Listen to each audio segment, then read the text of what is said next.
Hello everyone, welcome back to Iron Shield Media. We've reached a pivotal moment in the conflict, a moment where what once seemed steady may now be cracking from within. Today we're going to chart how Russia's war machine, once believed to be monolithic and unstoppable under Vladimir Putin, is showing cracks, internal betrayal is surfacing, and the logistical and structural foundations of the Kremlin's power are being undermined. Let's begin with the exterior, what you see. From the outside, Russia still projects an image of strength, the massive parades, enormous tank columns, heavy propaganda, the reinforced presence of elite units and strategic reserves.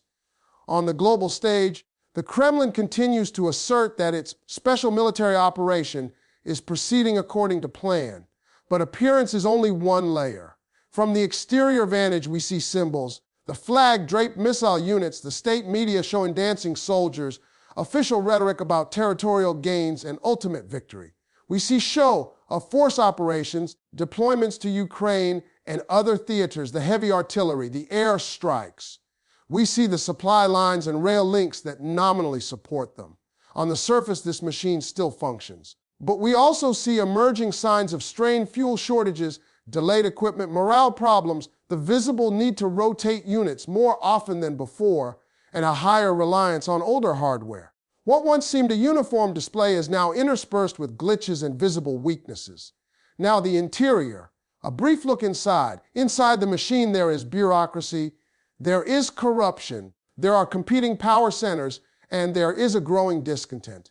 The elite troops may be loyal, but behind the scenes we've seen reporting of mutinies or near mutinies, of units refused supplies, of disparate factions within the Russian military-industrial complex that no longer trust one another. We've seen that the Soviet-style lines of authority are fraying, replaced by informal networks and patronage, and that when supply chains break down, the chain of command becomes brittle.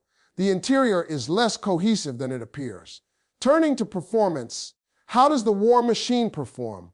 Historically, the Russian military has been formidable, large reserves, a heavy industrial base, nuclear deterrent, long-range missile systems, a vast geography to draw from. Yet in this conflict, we are seeing performance decline.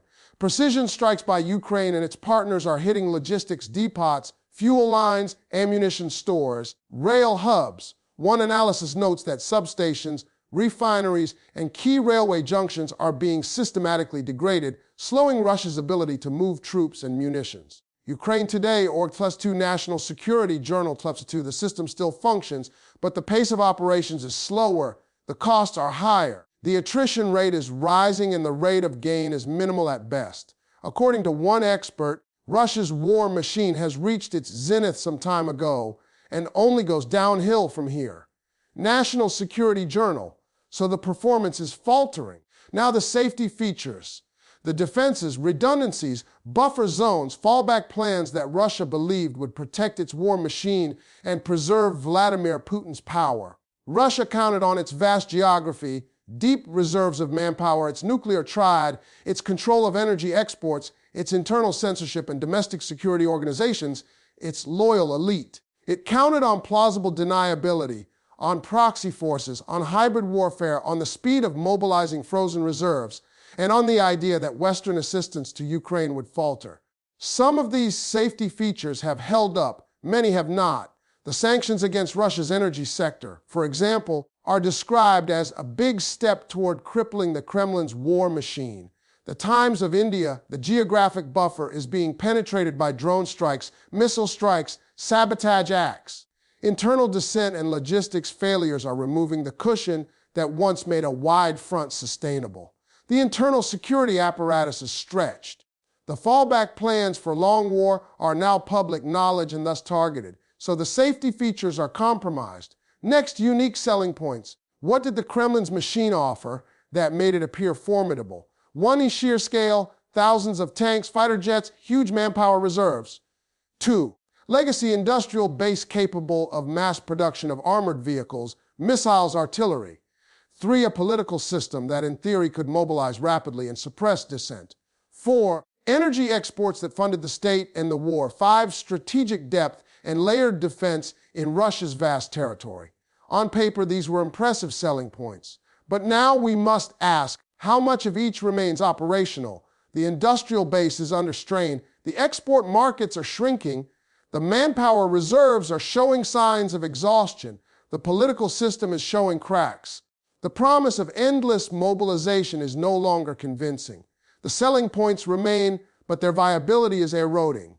Let's pull this together. We have the exterior image of strength, we have the interior fragility, we have declining performance, we have failing safety nets, we have eroding unique selling points. What does this mean? For Putin, it means his monopoly on power is less secure than he wants us to believe.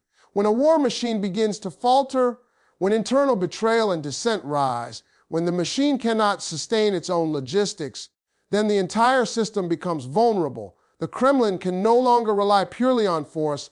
It must now rely more heavily on propaganda, repression, and fear, all of which are cost-intensive and unsustainable in the long run. What about the implications? For Ukraine and its allies, this moment offers opportunity to strike not just armies on the battlefield, but the infrastructure, the logistics, the morale, the internal cohesion of the adversary. When you degrade a war machine from within, you shorten the war, reduce the cost, and increase the chance of favorable negotiation terms. For Russia's domestic population, the gap between the image being sold and the reality being felt is widening. When people go without fuel, when industry falters, when soldiers return injured or demoralized, and when media cannot hide the cracks, the social contract weakens. For global geopolitics, the assumption that Russia can indefinitely sustain high-intensity war may no longer hold.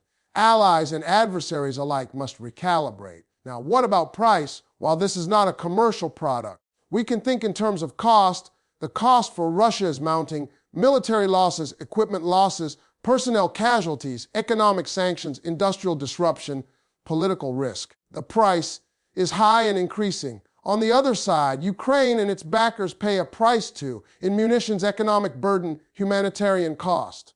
But the return on investment may now be greater because the opponent is weakened. Thus, the price of this war machine being intact is no longer being paid solely by the attacker. It is being paid by the entire system of Russian politics, industry, and society, and that price may become unsustainable.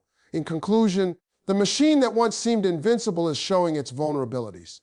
The betrayal from within may not be high-profile revolts, but quietly failing units, corrupt logistics, shifting loyalties, deferred payments, and structural fatigue. We are witnessing a war machine being systematically degraded from within and without. The exterior image still holds, but less so every day. Vladimir Putin may still command immense power, but the foundations of his war machine are less secure than they appear. So what should we watch next? Keep an eye on further internal dissent inside Russia.